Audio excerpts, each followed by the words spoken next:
Hey, welcome back. Halloween is a very fun holiday. You can get really creative with decorations and party ideas, not to mention, of course, the food. Tricia Szasz is here with some great ideas. We're talking about caramel apples, jello worms. What do we got? You know, the first thing that everybody thinks about when they're working with Halloween treats are these caramel apples. They're great, they're yummy, whatever, but how about let's do something a little bit more fun, okay? Right, okay. All right, so we're going to do some inside-out caramel apples. Okay. Pretty simple. We're going to cut an apple in half.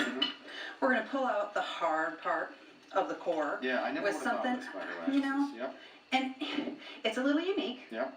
And it's much easier than doing those regular caramel apples. Right. We're going to use just a simple teaspoon if you don't have a melon baller. Okay, that works just as well, It works pretty simple. Like, apples are not that hard to cut. We're going to core out the inside of this the best we can. Okay. You know, we want to leave some meat down there. And these are still, this is still healthy. I mean, well, of course, I sent mine down to the chickens last night. Apple away, day, doctor, you know. Yeah. That whole thing with the physicians and... When you can't stay out of the whole bag of candy that's supposed to be for the kids, you should eat some apples, right? Once I got that paired out a little bit, I've melted some caramel, 15-second intervals, stirring in between, right?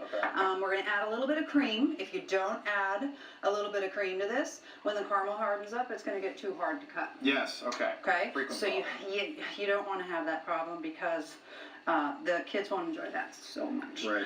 Once I've got that mixed up a little bit. It smells really good too. Smell good. Caramel smells amazing. All I have to do is pour this right inside of my apple over here. Now, just out of curiosity, is this the same caramel that you would...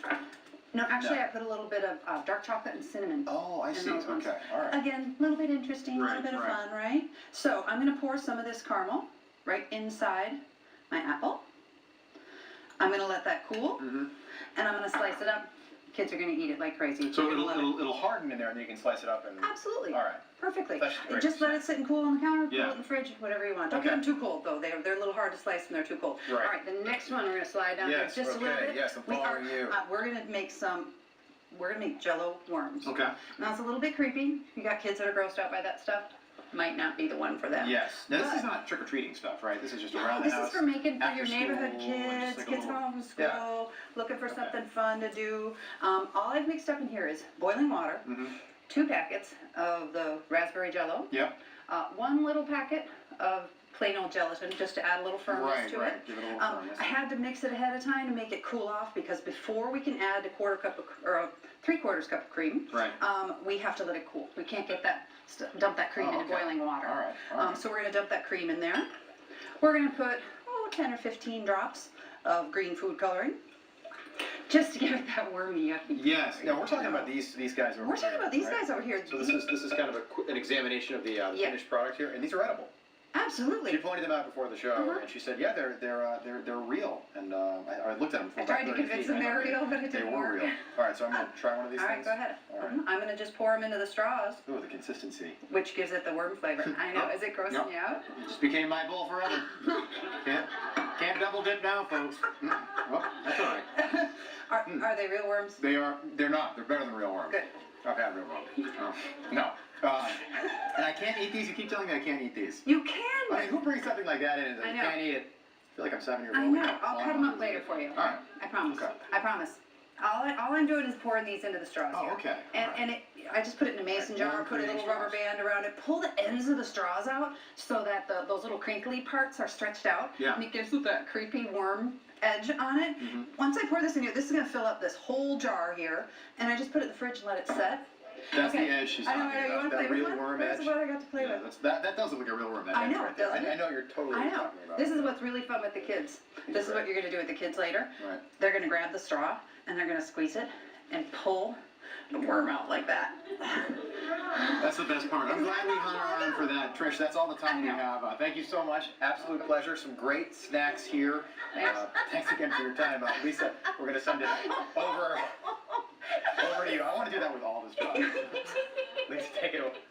We'll see over there. We've got a lot that's going on here in the kitchen. We're talking about creative ways that you can actually decorate your pumpkin. And Tricia Szasz with Parkville Artisan Studio is back to show us a little bit about what she did here. We've got a Royals pumpkin here. We've also got glitter, and we've got a whole lot of That's the thing. You see, when everybody thinks nice about carving pumpkins with the kids tonight, all they think of are the two little triangle eyes, little circle nose. Hey, you're talking about my childhood there. Stop that. You know, those are great. Yeah. But there's a lot more that you can do with pumpkins. Okay. I want you to think completely outside of the box. I mean, first, like with the Royals one. Yes, you painted this completely blue.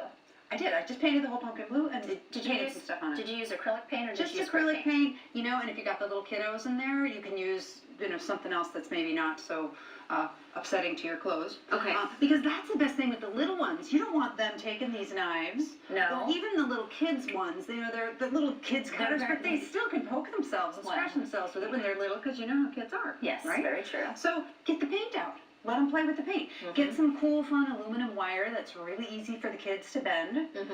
Or the grown-ups can do it too. I had the most fun with this one. Yeah, right that's really here. cool. It's just a ball. And all you have to do is just poke the little piece of wire in there. Simple as that. You could add some beads to this. Sure. Put it on the wire and that'd look lovely. That would be real simple. And the kids wouldn't have as much trouble maybe with that. True. True. This one's even easier. We've got Sharpie markers. Now that's what we used to do as a kid because sometimes Mom would be like, I'm not in the mood to carve it, so just take the marker here and draw it. Yeah, because does any kid ever start carving a pumpkin and actually finish the whole job? No, Mom has to finish it. You know, yeah. So the markers, they're great. And you don't have to cover, of course, the whole thing. You can just do a little bit on there. You can draw little pumpkin faces even rather than carving the thing out. And then really think even further. Of course, glitter. Yes. It's just too much fun. But be very careful with the glitter because once it gets on the carpet, you can't get it out. It's all over my pillow right now. I have it on my face when I meant to sleep last night, so I gotta wash the sheets. It's a disaster. But look at how absolutely adorable it is. This is just acrylic paint. I took a fun little bow, poked it in there with a bobby pin, and then I simply cut out a few little slats in there, added some glitter to it, added some glitter to the top. Okay. Same thing with this one, you know, you don't have to just use your little knife, which of course you want to remember use the serrated edge one, way easier. Yes. You can also use other little implements that you have in the house. This little apple corer, I just stick it in the pumpkin, spin it around, and pull out some bits. And your pumpkins are not just for decorating your front porch. Okay. You can bring them inside. This one right here, we're going to do something fun with this. I think a lot of people are going to want to bring them inside because squirrels have been eating pumpkins all over the metro lately. It's been pretty bad. I It can really has. imagine. Okay, real quickly, Real quickly, we're going to take the top of this. I poked a few holes in it with my fork there. I'm going to take some cloves. I'm going to throw some cloves in the top of this. Yeah. You could maybe even pour some vanilla on there. I could take some cinnamon, your favorite. Yes. You can put some cinnamon on top of this. And then we've got our candle lit in there. Yeah. We're going to set this on the kitchen table. Oh, We're that gonna smells fabulous. Put that little cover on there, leave a little bit of venting space, and you're going to smell the house up beautifully. Smells wonderful. Tricia, thank you so much for being here today. Alexis.